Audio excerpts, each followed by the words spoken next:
अगर आप कष्टों से लड़ना नहीं सीखेंगे तो आप ऐसी महामहिम स्थिति को कैसे प्राप्त कर पाएंगे? आपको बहादुर बनना है, प्रभु के सामने दैन्य रहना है, साधन का अहंकार नहीं करना, पर किसी भी दुख के सामने सर नहीं झुकाना है। ध्यान दीजिएगा, हम दुखों में आंसू नहीं बहा सकते, हम दुखों में घुटने टेक नहीं सकते, किसी भी परिस्थिति के हम गुलाम नहीं हैं, हम प्रभु के दास हैं। कच्चा साधक क्या होता है? प्रभु के लिए एक भी आंसू नहीं आते, अपने थोड़े दुख में फूट फूट कर रोता है। थोड़ी सी व्यवस्था भंग हुई, आंसुओं की धार लग गई, थोड़ी सी प्रतिकूलता हुई, छूट गया नियम, छूट गई उपासना। ऐसे कच्चे घड़ों में प्रेमामृत रस नहीं रखा जाता है।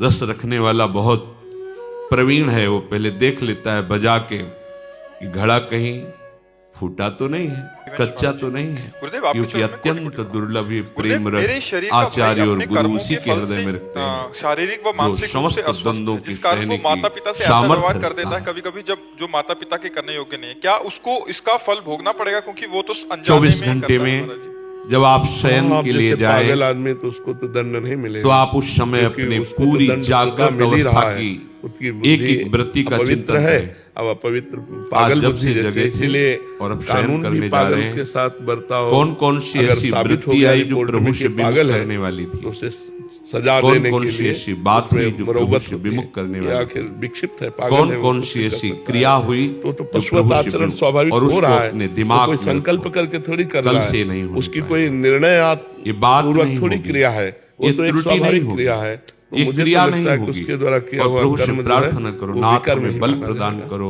अकर्म कि में जो आज जाएगा, हमारी वो फल देने उपासना में में समर्थ नहीं हो त्रुटि पाएगा। हुई, वो लेकिन कल ना नहीं उसे होगी। पश्चाताप भी होता है। अगर कि पुनः मैं ये होती क्रिया है कर लेता तो हूँ फिर तो हम उसे मान लो पश्चाताप पागल करेंगे, अवस्था, उन्माद फिर हम अवस्था में दृढ़ कर गया, नियम बुद्धि लेंगे शांत और हुई, एक दिन हम पश्चाताप इन हो रहा है, त्रुटियों पर लेकिन विजय वो प्राप्त रहेगा कर लेंगे। उन्माद वाली बात ही में।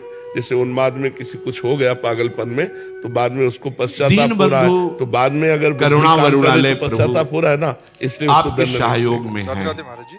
महाराज जी, मुझसे बहुत बड़ा पाप जो हो गया। साधक गुरु मंत्र आत्म मिलने पर भी निरीक्षण उसे नहीं ना करता जपा, है, वो संसार में परमार्थ बड़ा में मन आगे नहीं लगता बढ़ था। पाता। जब से माता पिता गुजरे तब से आत्मनिरीक्षण हो गया, आपका सत्संग सुनने से अपने को उत्साह हुआ देखना, कि मुझे नाम जप करना अपनी जरूरी जांच है। करना। अभी महाराज जी आप स्वयं जितनी अपने श्वासें न्यायाधीश बची हैं बनिए उतना जप लो, और अपनी साधना को जितना जांचिए, जीवन बचा है अपनी उपासना को अब जांचिए। लो नसानी, अब ना नशे। कितना भाव जितना गुरु समय बचा अनुशासन में है ये और भगवत कितना प्राप्ति मनमानी कराने में समर्थ है, उसका विभाग खड़वांग कीजिए। जी को जब पता मनमानी चला में कि 2 कितना घड़ी हमारा 48 मिनट, अशुभ है, कितना उन्होंने शुभ 2 है, घड़ी उसका में विभाग परमात्मा प्राप्ति कीजिए। कर ली। उस अशुभ 48 में मिनट हम में अपनी कितना इंद्रियों को किस्में समाहित तल्लीन करके है भगवान में और लगा फिर के उस पर शासन भगवान की प्राप्ति कीजिए। कर ली।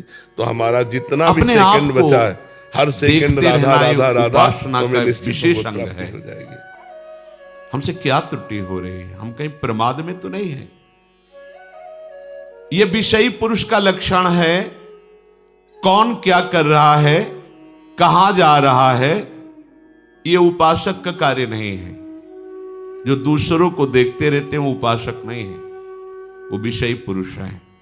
या जो महापुरुष जगत को नामामृत उपदेशामृत से परम कल्याण की तरफ ले जा रहे हैं, वो देख सकते हैं।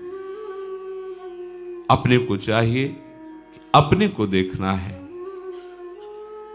कि हम कहां कहां फंस रहे हैं, कहां कहां आज्ञा उल्लंघन कर रहे हैं, कौन सी बात मन की मान रहे हैं, कौन सी बात गुरु की मान रहे हैं, शास्त्र की मान रहे हैं।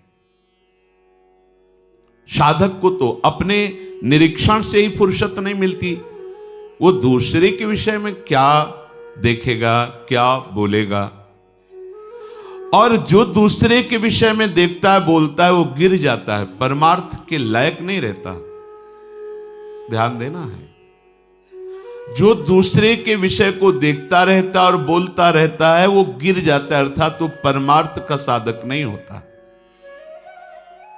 आपको देखना है आप कहीं रुक तो नहीं गए, आपकी कहीं विपरीत दिशा तो नहीं हो गई है।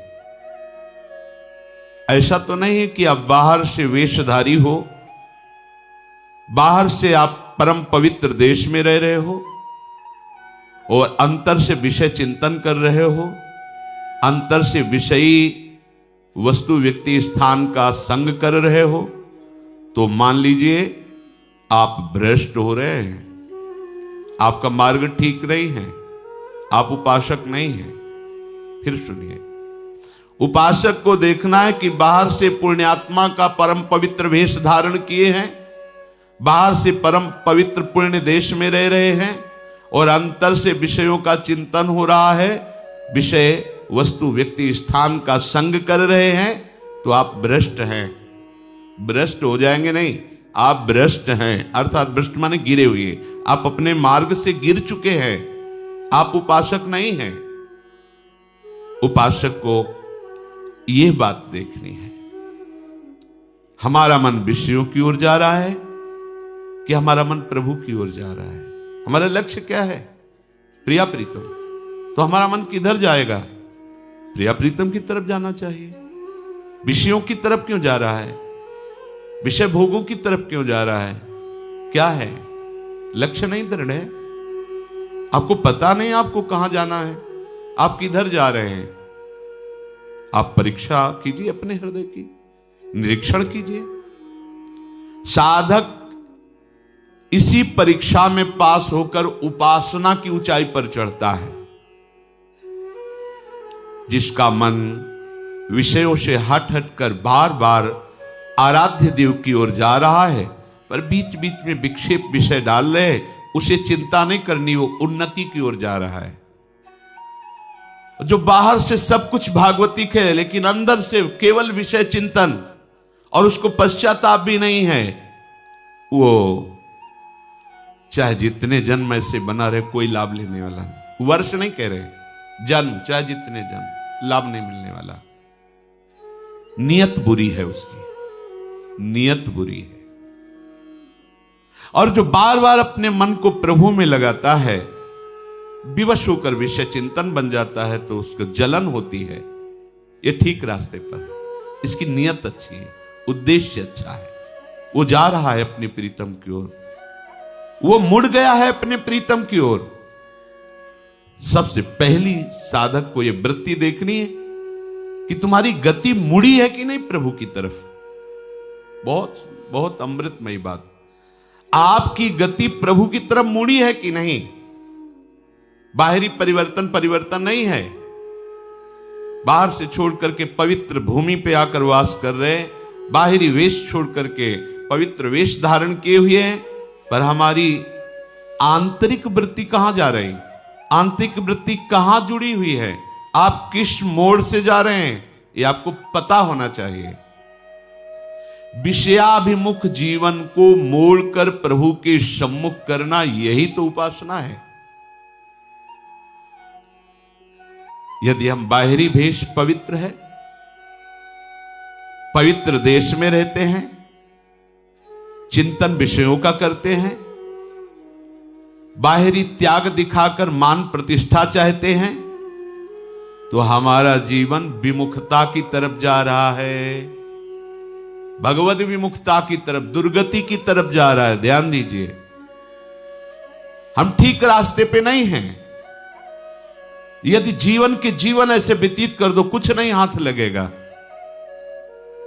और यदि आपने अंदर से अपना रास्ता चयन किया है, परमार्थ लक्ष्य निश्चित किया है श्यामा श्याम, और बार बार प्रयासरत है उनके नाम रूप लीला गुण का चिंतन गायन, तो आपकी चाल में देर हो सकती है, पर मार्ग में, इसलिए प्राप्ति में देर नहीं होगी।